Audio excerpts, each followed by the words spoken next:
سعودی international school کے اندر ہم نے تقریباً 20 سال شعبہ عربی میں عرب بچوں کو پڑھایا. لوگوں کا ایک جمگٹا تھا, جم غفیر وہاں پر موجود تھی اور ان کے درمیان حضرت امیر شریعت موجود تھے. قریب سے ہم گزر گئے, ہم کو حیرت ہوئی کہ بھائی اتنے سارے لوگ گھرے ہوئے ہیں, کون ہے؟ تو ایک صاحب نے بتایا کہ حضرت امیر شریعت ہے. تو یقین کرے مولانا, ان کی سادگی اور ان کے اخلاق, ان کے ملنے جلنے کا انداز, ان کے بولنے کا انداز, جھک جھک کے بول رہی ہیں, ہر ایک سے مل رہی ہیں, ہر ایک سے مصافحہ کر رہی ہیں, یہ انداز دیکھ کر اتنا ہم متاثر ہوئے کہ ہم فوراً پلٹے اور جا کر کے لوگوں کو ہٹا کر کے ہم نے ان سے مصافحہ کیا.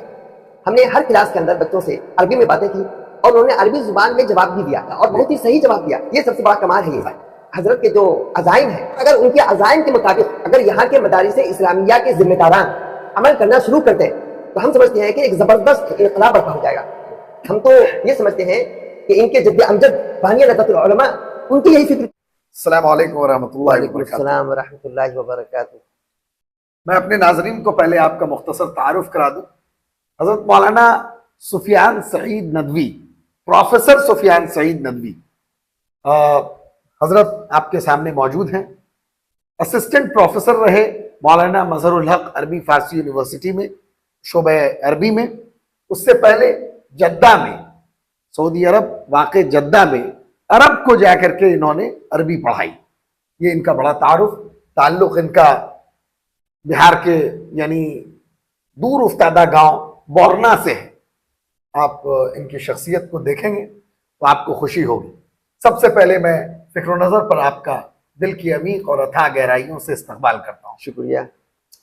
حضرت پہلا سوال آپ سے یہی ہے کہ آپ بہت مختصر انداز میں اپنے علمی سفر کو بیان کیجیے. سب سے قبل ہم نے قرآن پاک حفظ کیا, اس کے بعد ہم دارالعلوم ندوۃ العلماء آ گئے اور وہاں اول کلاس میں, پہلے ابتدائی کلاس میں ہمارا داخلہ ہوا. اور اس وقت ندوۃ العلماء کے جو ناظم ہے مولانا بلال صاحب, ہمارا اور ان کا ایک ساتھ داخلہ ہوا. واہ اور ہم دونوں درسی ساتھی ہیں. واہ ماشاء اور ہم دونوں ایک ساتھ مذاکرہ کیا کرتے تھے. اچھا. اور حضرت مولانا بلال صاحب وہ خاتون منزل میں رہا کرتے تھے. جی. جب امتحان کا زمانہ ہوتا تھا تو وہ ندوہ تشریف لاتے اور ہم دونوں ایک ساتھ اٹھنا بیٹھنا پڑھنا لکھنا سب کچھ ہوتا تھا. واہ ماشاء اللہ. بہرکیف ندوے سے فراغت ہماری 1994 میں ہوئی. اچھا. اس کے بعد ہم علی گڑھ مسلم یونیورسٹی آ گئے. یہاں ہم نے عربک میں شعبہ عربی میں ہم نے داخلہ لیا. اچھا. اور اس کے بعد ایم فل وغیرہ کیا اور کر ہی رہے تھے کہ سعودی عرب جانا ہو گیا. اب وہاں سعودی انٹرنیشنل اسکول کے اندر ہم نے تقریباً 20 سال شعبہ عربی میں عرب بچوں کو پڑھایا. آپ کی خدمت پر تو ہم سوال کریں گے ہی, لیکن بیچ میں ایک سوال یہ ہے. آپ نے کہا کہ عربی میں آپ نے علی گڑھ مسلم یونیورسٹی سے ایم فل کیا. جی ہاں. عربی زبان. جی عربی زبان. تو اس زمانے میں جو زمانے کی آپ بات کر رہے ہیں, ظاہر سی بات ہے کہ عربی میں پڑھنا اور اس میں مستقبل تلاش کرنا یہ کوئی بہت زیادہ صاف نہیں ہوگا. تو آپ کے ذہن میں کیا چل رہا؟ ہمارا شروع سے یہ ذہن رہا کہ چونکہ ہم عربی زبان و ادب میں تعلیم حاصل کر رہے ہیں تو آخر میں جا کر کے انشاءاللہ شعبہ عربی ہی میں ہم پروفیسر بنیں گے. اچھا ماشاءاللہ. یہ ہمارا ٹارگٹ تھا. جی. اور چونکہ اپنے خاندان کی اقتصادی حالت کچھ بہتر نہیں تھی, اس وجہ سے ایک موقع ملا ہم کو اور ہم سعودی عرب چلے گئے. اور سعودی عرب جانے سے پہلے عربی لیکچررشپ کے لیے پورے انڈیا لیول پر جو ٹیسٹ ہوتا ہے اس کو نیٹ بولتے ہیں, UGC کراتی ہے. جی. اور جونیئر ریسرچ فیلوشپ, تو وہ ہم نے کوالیفائی اسی وجہ سے کیا تھا کہ ہم عربی زبان و ادب میں پروفیسر بنیں گے ہندوستان کے اندر. اچھا ماشاءاللہ. لیکن موقع نہیں ملا اور وہاں سے ایک اپورچونیٹی ملی. اپنے اساتذہ کرام سے ہم نے مشورہ کیا, پھر ان لوگوں نے کہا کہ تم چلے جاؤ جدہ. تو جدہ میں جا کے آپ نے عربوں کو عرب پڑھایا.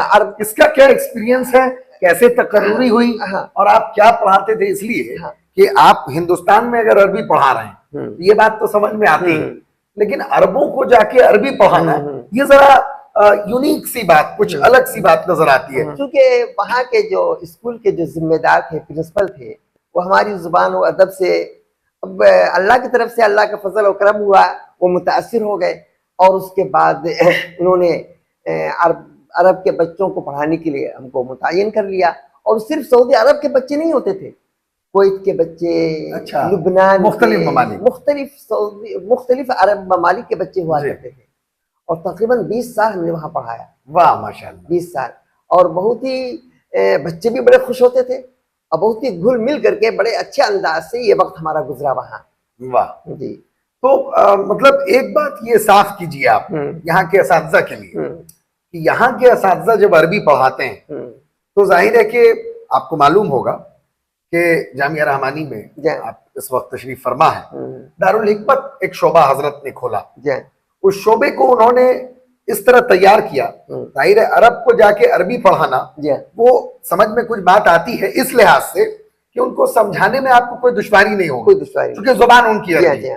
یہاں حضرت نے جو دارالحکمت شعبہ کھولا اس میں انہوں نے موڈ آف ٹیچنگ اور جو پڑھنے پڑھانے کی زبان انہوں نے رکھی وہ عربی رکھی. یہاں کے اردو داں طبقے میں اردو بولنے والے بچوں کو عربی زبان میں ہی پڑھانا, ان کے لیے کیا آپ پیغام دیں گے, ان کے لیے کیا مشورہ؟ ہم کل یہاں آئے ہیں اور اس کے بعد آنے کے بعد دارالحکمہ جو یہاں کلاسز ہیں اور عربی کلاسز میں ہم گئے, دیکھا, موازنہ کیا اور مشاہدہ کیا تو بڑی خوشی ہوئی. اساتذہ کرام بھی بڑی محنت سے پڑھا رہے ہیں اور طلباء بھی ان کے اندر استعداد بھی ہے, صلاحیتیں ہیں اور عربی زبان کو وہ سمجھ رہے ہیں. ہم نے ہر کلاس کے اندر بچوں سے عربی میں باتیں کی اور انہوں نے عربی زبان میں جواب بھی دیا. واہ ماشاءاللہ, عربی زبان میں جواب دیا اور بہت ہی صحیح جواب دیا. واہ, یہ سب سے بڑا کمال ہے. یہ ظاہر ہے کہ آپ کی جانب سے تائید ہے تو اس کا مطلب کہ جی. اور یہاں آ کر کے اور یہاں کے طلباء سے مل کر کے ملاقاتیں کر کے بڑی خوشی ہوئی اور اندازہ یہ ہوا کہ واقعی یہ عربی زبان و ادب میں مہارت حاصل کرنے میں دلچسپی رکھتے ہیں اور ان کے اندر عربی زبان و ادب کو سمجھنے کا شعور پیدا کیا جا رہا ہے. اور صحیح تلفظ کے ساتھ, صحیح مخارج کے ساتھ اور اعراب کے ساتھ. اور بہت سارے مدارس میں اور اسکولوں میں جانا ہوتا ہے, جاتے رہتے ہیں, ملاقاتیں ہوتی ہیں, طلباء سے بھی ملاقاتیں ہوتی ہیں, تبادلہ خیال ہوتا ہے, مختلف سیمینارز میں, کانفرنس میں جانا ہوتا ہے. لیکن ہم نے ان اسکولوں سے یہاں کی دارالحکمہ جو اسکول ہے, جو مدرسہ ہے, جو جامعہ ہے, جہاں عربی تعلیم دی جا رہی ہے, موازنہ کیا تو زمین و آسمان کا فرق پایا. واہ ماشاءاللہ. اور حضرت کے جو عزائم ہیں, حضرت امیر شریعت کے جو خیالات ہیں, حضرت امیر شریعت کے جو پلان ہیں, اگر ہم اس کو دیکھیں اور سنیں تو بہت ہی عظیم ہے وہ. اور اگر ان کے عزائم کے مطابق اگر یہاں کے مدارس اسلامیہ کے ذمہ داران عمل کرنا شروع کر دیں تو ہم سمجھتے ہیں کہ ایک زبردست نہ صرف ہندوستان کے اندر بلکہ پوری دنیا کے اندر ایک انقلاب برپا ہو جائے گا, ایک تعلیمی انقلاب برپا ہوگا. اس وقت ہمارا ذاتی خیال یہ ہے مولانا کہ ہندوستان کے اندر جتنے بھی مدارس ہیں 95% وہ مدارس نفع بخش نہیں ہے, بے سود ہیں, مدرسوں کا جال بچھا ہوا ہے. ہماری قوم کی نسلیں, ہماری قوم کے نونہال ان مدارس اسلامیہ کے اندر پڑھ رہے ہیں, لیکن ان کا مستقبل اور ان کا فیوچر بالکل ڈارک ہے, اندھیرے میں ہے.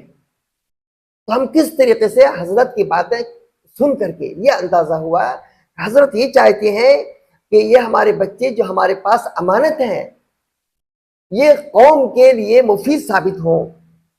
اور نہ صرف یہ, ہم تو یہ سمجھتے ہیں کہ ان کے جد امجد بانی نہضت العلماء ان کی یہی فکر تھی, یہی فکر بالکل ان کی یہی سوچ تھی. اور اسی فکر اور اسی سوچ کو بروئے کار لانے کے لیے انہوں نے اس وقت کے اسکالرز اور اس وقت کی شخصیتوں اور اس وقت کے جو بڑے بڑے لوگ تھے، بڑے بڑے علماء تھے، سب کی مخالفت کو برداشت کرتے ہوئے ایک نئی چیز ایجاد کی، ایک نئی چیز قوم کو دی جو دارالعلوم ندوۃ العلماء کی شکل میں موجود ہے، جہاں سے بڑے بڑے جید علماء پیدا ہوئے۔ یہ انہی کی فکر کی وجہ سے ایسا ہوا، اور اسی فکر کو ہم یہ سمجھتے ہیں کہ حضرت امیر شریعت لیے ہوئے ہیں۔ اگر حضرت امیر شریعت کی اس فکر کو ہم سارے لوگ اوڑھ لیں اور اس پر عمل کریں تو انشاءاللہ بڑا فائدہ ہوگا، اور ہماری یہ قوم کی نسل جو ہے انشاءاللہ مستقبل میں جا کر کے نہ صرف ہندوستان کے اندر بلکہ پوری دنیا کے اندر دین کی عظیم خدمت انجام دیں گی واہ، انشاءاللہ۔ دارالحکمت جی اور عربی زبان سے متعلق جو آپ کے بے پناہ روشن خیالات سامنے آئے، اس پر ایک چھوٹا سا سوال کہ ہندوستان کے ماحول میں چونکہ ظاہر ہے ہماری زبان اردو ہے، ہماری زبان ہندی ہے، گھریلو زبان، مادری زبان، تو یہاں کے لوگوں کو یہ ذرا ایک الگ تھلگ سی چیز نظر آتی ہے۔ ان کو یہ لگتا ہے کہ بھائی عربی میں اردو والوں کو آپ کیسے پڑھائیں، عربی میں اردو والوں کو آپ کیسے سمجھائیں گے، ویسے لوگوں کو آپ کیا پیغام دیں گے، ان کو آپ کس طرح سمجھائیں گے، ان کو آپ کس طرح بتائیں گے؟ دیکھیے، عربی زبان یہ ہماری مذہبی زبان ہے۔ اللہ کی کتاب، نبی پاک علیہ الصلوۃ والسلام کی احادیث مبارکہ، اور دیکھیں تو اسلامی تاریخ اور اسلام کی بنیادی کتابیں عربی زبان میں ہیں۔ جی جب تک ہم عربی زبان و ادب پر دسترس حاصل نہیں کریں گے، مہارت حاصل نہیں کریں گے، ہم قرآن پاک کو سمجھ نہیں سکتے، صحیح، احادیث مبارکہ کو سمجھ نہیں سکتے۔ ہماری جو اسلامی بنیادی کتابیں ہیں ان کا مطالعہ کر کے خاطر خواہ فائدہ حاصل نہیں کر سکتے۔ ایک تو یہ صورتحال ہے، اس کی وجہ سے ہم کو عربی زبان اور ادب کو سیکھنا ہے تاکہ ہم اللہ کی کتاب کو سمجھ سکیں اور کما حق کہوں سمجھ کر کے اس کا حق ادا کر سکیں۔ صحیح، آج ہم یا ہمارے مدارس اسلامیہ کے طلباء فارغین عربی زبان و ادب پر مہارت حاصل نہیں کرتے، عربی زبان و ادب پر دسترس حاصل نہیں کر پاتے، جس کی وجہ سے وہ قرآن پاک کی فہم سے وہ دور ہوتے ہیں۔ ترجمہ دیکھ لیتے ہیں، تفسیر، اردو تفاسیر وغیرہ پڑھ کر کے وہ سمجھتے ہیں، لیکن ہم کو ڈائریکٹ عربی قرآن پاک کو سمجھنا چاہیے، کوشش کرنی چاہیے، اور اسی چیز کو بروئے کار لانے کے لیے بانی ندوۃ العلماء نے ندوے کے اندر عربی زبان و ادب کو اولین ترجیح میں شامل کیا، ترجیحات میں شامل کیا۔ اب یہ تو مذہبی پہلو ہوا جی، اور دنیاوی اعتبار سے اس وقت پوری دنیا گلوبلائزیشن ہو گئی ہے۔ جی ہاں بالکل، پوری دنیا سے سمٹ کر کے ایک گاؤں کی شکل اختیار کر گئی ہے۔ بلا شبہ، جی، ہر ملک دوسرے ملک سے تجارتی تعلقات قائم کر رہا ہے، ہر ملک، اور اقتصادی، تجارتی، ثقافتی، ہر طرح کے تعلقات قائم ہو رہے ہیں۔ بالکل بالکل، ہمارا تجربہ ہے کہ ہم سعودی عرب میں رہ کر کے پارٹ ٹائم کونسلیٹ کے اندر بھی جایا کرتے تھے۔ اچھا، کونسلیٹ کے اندر، اور کونسلیٹ کے اندر ایسے افراد ہوتے تھے کام کرنے والے جن کا اسلام سے کوئی تعلق نہیں، لیکن انہوں نے عربی زبان و ادب میں مہارت حاصل کر لی اور وہاں جاب کر رہے ہیں۔ واہ، ہمارے بچے، ہمارے طلباء، ہمارے مدرسے کے فارغین، وہ شروع سے آخر تک عربی زبان و ادب میں ساری کتابیں پڑھتے ہیں، خواہ مذہبی ہو یا غیر مذہبی، بالکل، ہر طرح کی کتابیں، تاریخ ہے، اسلامیات ہے، احادیث مبارکہ ہے، قرآن پاک کی تفاسیر ہیں، ساری کتابیں عربی میں پڑھ رہے ہیں۔ جی، اور پڑھنے کے بعد، فارغ ہو جانے کے بعد بیچارے پریشان رہتے ہیں جاب کے سلسلے میں، ان کے پاس مواقع نہیں ہے۔ مواقع نہیں، ہاں، اگر ہم ان کی رہنمائی کریں اور وزارت خارجہ وغیرہ سے جی جو ویکینسیاں آتی ہیں، جو آسامیاں آتی ہیں جی باہر ممالک کے لیے، کونسلیٹ میں اچھی سروس ہوتی ہے، اچھی ملازمت ہوتی ہے، صاف ستھری ملازمت ہوتی ہے. جی ہاں اگر وہاں جا کر کے یہ بچے ہمارے ملازمت حاصل کرنے کی کوشش کریں تو ان کی اقتصادی حالت بھی اچھی ہو جائے گی، اچھی حالت ہوگی. صحیح اور نہ صرف ان کی ہوگی بلکہ پوری فیملی کی، پورے خاندان کی، اور جس مدرسے سے پڑھ کے وہ گئے ہیں اس مدرسے کی بھی حالت اچھی ہو جائے گی. بالکل بالکل اور صحیح بات. اس دنیا، ہم کو معاشرے کے اندر رہنا ہے، اسی دنیا کے اندر رہنا ہے، اسی سوسائٹی کے اندر رہنا ہے. جب تک ہم اقتصادی اعتبار سے مضبوط نہیں ہوں گے ہم کوئی کام نہیں کر سکتے، کوئی صحیح خیر کا کام نہیں کر سکتے، کوئی دینی کام نہیں کر سکتے. اس لیے ہمارے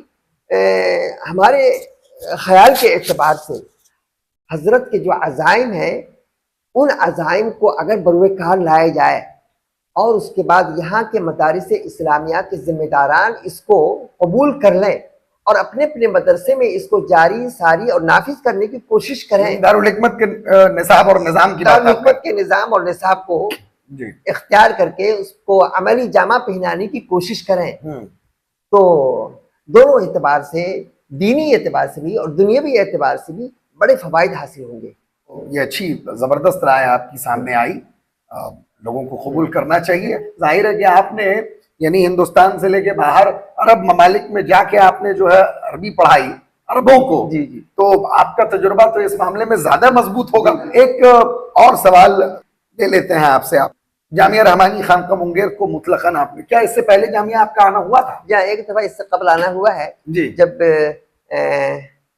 حضرت مولانا ولی رحمانی صاحب مرحوم و مغفور بقید حیات تھے. جی اس موقع سے بانی ندوۃ العلماء حضرت علامہ محمد علی منگیری رحمۃ اللہ علیہ کی خدمات پر سیمینار تھا. ہاں تو اس موقع سے ہم کو مدعو کیا گیا تھا اور ہم نے سیمینار میں مقالہ بھی پڑھا تھا.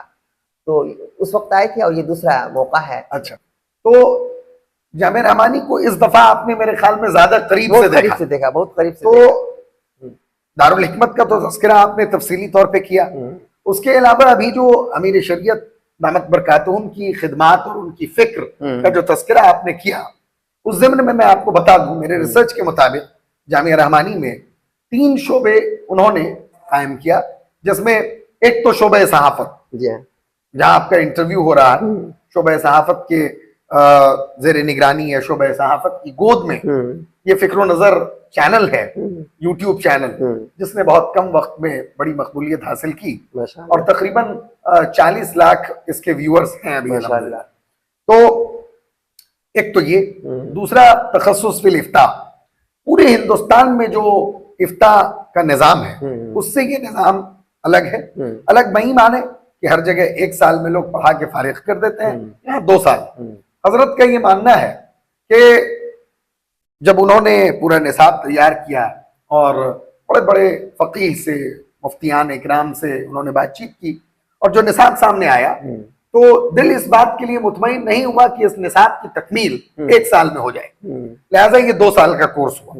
ان تمام شعبہ جات کو جو آپ نے دیکھا اور قریب سے دیکھ کے اس کا مشاہدہ کیا، اس پر آپ مختصر اور تھوڑی تھوڑی روشنی سب پر ڈالتے ہوئے آپ جو ہے وہ جی جی مکمل کیجیے. بہت اچھا آپ نے سوال کیا ہے، بہت اچھا نقطہ اور پوائنٹ آپ نے نکالا ہے. جی مولانا، ہم سب مدرسے کے فارغین ہیں اور ہم لوگوں نے احادیث مبارکہ کا مطالعہ کیا ہے. ایک حدیث ہم سب کی نگاہوں سے گزری ہے، العلماء ورثۃ الانبیاء. علماء انبیاء کرام کے وارث ہیں. انبیاء کرام کس لیے اس دنیا کے اندر تشریف لائے؟ اللہ کے پیغام کو اللہ کے بندوں تک پہنچانے کے لیے، بھٹکے ہوئے انسانوں کو اللہ کی طرف، صراط مستقیم کی طرف لانے کے لیے. جی اب ان کے بعد نبی آخر الزماں محمد صلی اللہ علیہ وسلم کے بعد وصال فرما جانے کے بعد یہ کام، یہ ذمہ داری علماء کو دی گئی ہے. اس سے قبل ہم ذرا بتا دیں حضرت امیر شریعت کے متعلق. پہلی مرتبہ میری ملاقات ہوئی عمارت شریعہ کے اندر. جی ظہر کی نماز پڑھ کر کے ہم نکل رہے تھے تو ان کے سامنے سے بالکل قریب سے ہم گزرے. جی لیکن ہم ان کو پہچان نہ سکے، یہی امیر شریعت ہے۔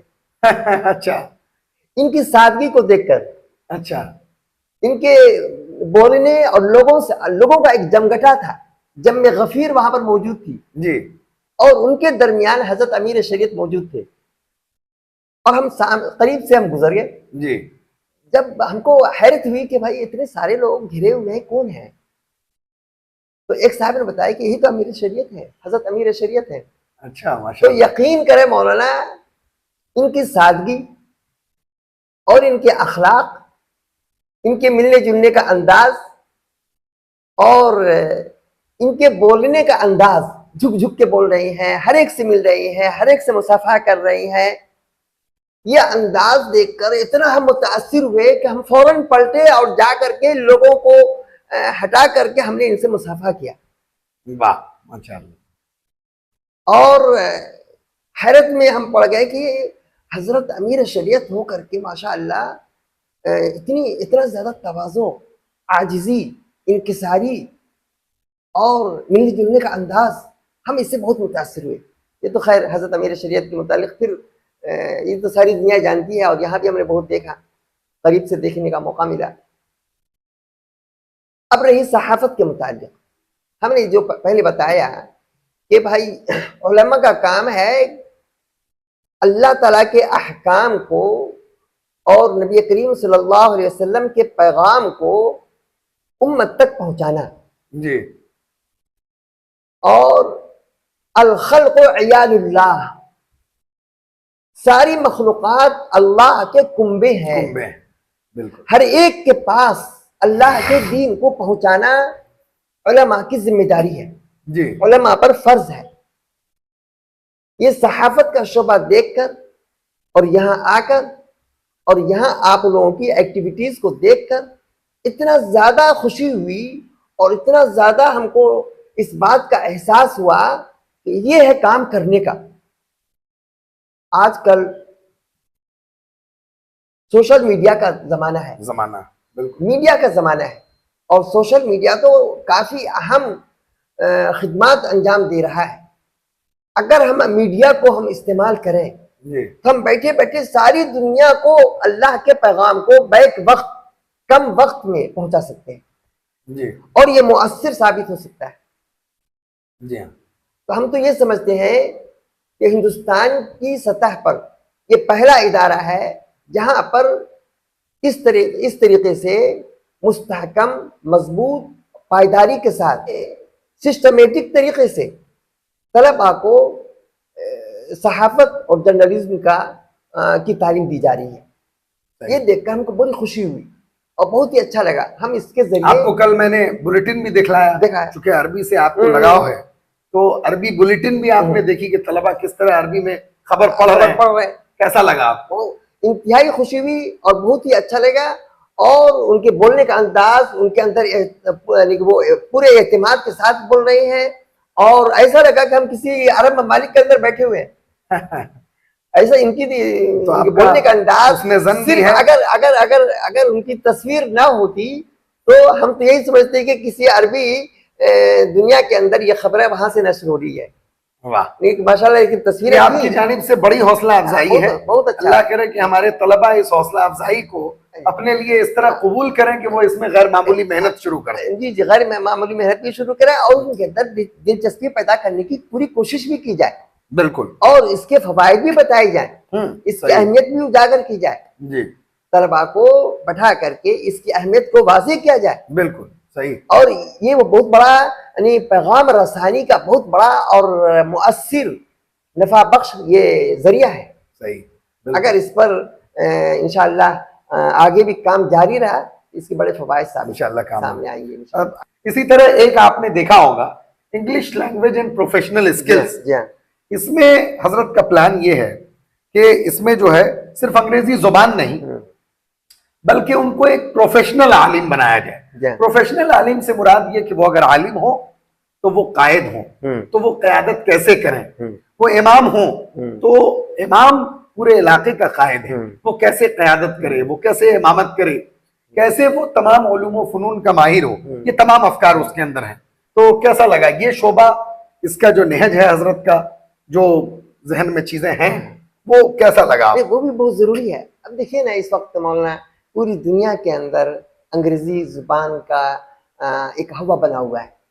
جی ہاں. اور سارے لوگ انگریزی زبان کو حاصل کرنے کی کوشش کر رہے ہیں. اسی میں ایک ٹوٹی پھوٹی زبان بھی ہے تو بولنے میں اپنے آپ کو وقار محسوس کرتے ہیں, عزت محسوس کرتے ہیں. اور اگر ان دونوں زبانوں میں, عربی اور انگلش, ان دونوں زبانوں میں ہمارے طلباء مہارت حاصل کر لیں, پھر کیا کہنا. صحیح. ہم عربی اہل داں, عربی زبان و ادب کے جاننے والے, ان کو بھی ہم دین کا پیغام, اللہ کا پیغام, نبی پاک صلی اللہ علیہ وسلم کی تعلیمات سے آشنا کر سکتے ہیں, وہاں تک پہنچا سکتے ہیں. اور انگریزی زبان والوں کو بھی. تو ساتھ ساتھ دونوں زبانیں اگر ہمارے طلباء حاصل کر لیں بہت ہی بہتر ہے. نور علی نور, اس سے بہتر اور کیا ہو سکتا ہے. صحیح ہے. تو آپ نے بانی ندوۃ العلماء جی حضرت مولانا محمد علی منگیری رحمۃ اللہ علیہ کا ذکر کیا, جی ہاں, تفصیلی ذکر کیا. جی ہاں, جامعہ رحمانی کے بھی بانی وہی ہیں. وہی ہے. ندوۃ العلماء کا قیام عمل میں آیا بالکل بالکل. اور 1927 میں جامعہ رحمانی قائم کیا گیا. جی ہاں, دونوں کے بانیان ایک ہی ہیں. ایک ہی ہے. تو تعلیمی نظام میں آپ بتائیے ہاں, کہ ایک وہاں کا تعلیمی نظام ہاں, اور ایک یہاں کوشش اور جد و جہد جو چل رہی ہے کیسا ہے؟ تعلیمی نظام بعض حیثیت سے وہاں کا بہتر ہے, جی. اور بعض حیثیت سے ہم نے جو محسوس کیا جی. یہاں کا ہم کو بہتر نظر آیا. جیسے ابھی جو حضرت امیر شریعت کا جو نظام ابھی یہ جو چل رہا ہے, جی. صحافت کا شعبہ یا عربی نصاب ہے, عربی نظام ہے, یا عربی تعلیم کی جو شکل ہے, یہ شکل ہم سمجھتے ہیں کہ ندوۃ العلماء کے اندر بھی نہیں ہے یا دوسرے ادارے کے اندر بھی نہیں ہے. اسی لیے ہم نے کل ان سے ایک سوال کیا کہ یہ آئیڈیا آپ کے ذہن میں کیسے آیا؟ جی. بالکل نادر و نایاب آئیڈیا اور بہترین آئیڈیا. جی. عربی زبان کو سکھانے کے لیے اس سے بہتر اور کوئی دوسری صورت نہیں ہو سکتی, اور بچے دلچسپی لے رہے ہیں. تو حضرت نے یہ فرمایا کہ یہ آئیڈیا ہمارے والد محترم مرحوم و مغفور ان کا آئیڈیا ہے, اور ان سے ہمارے اندر منتقل ہوا ہے.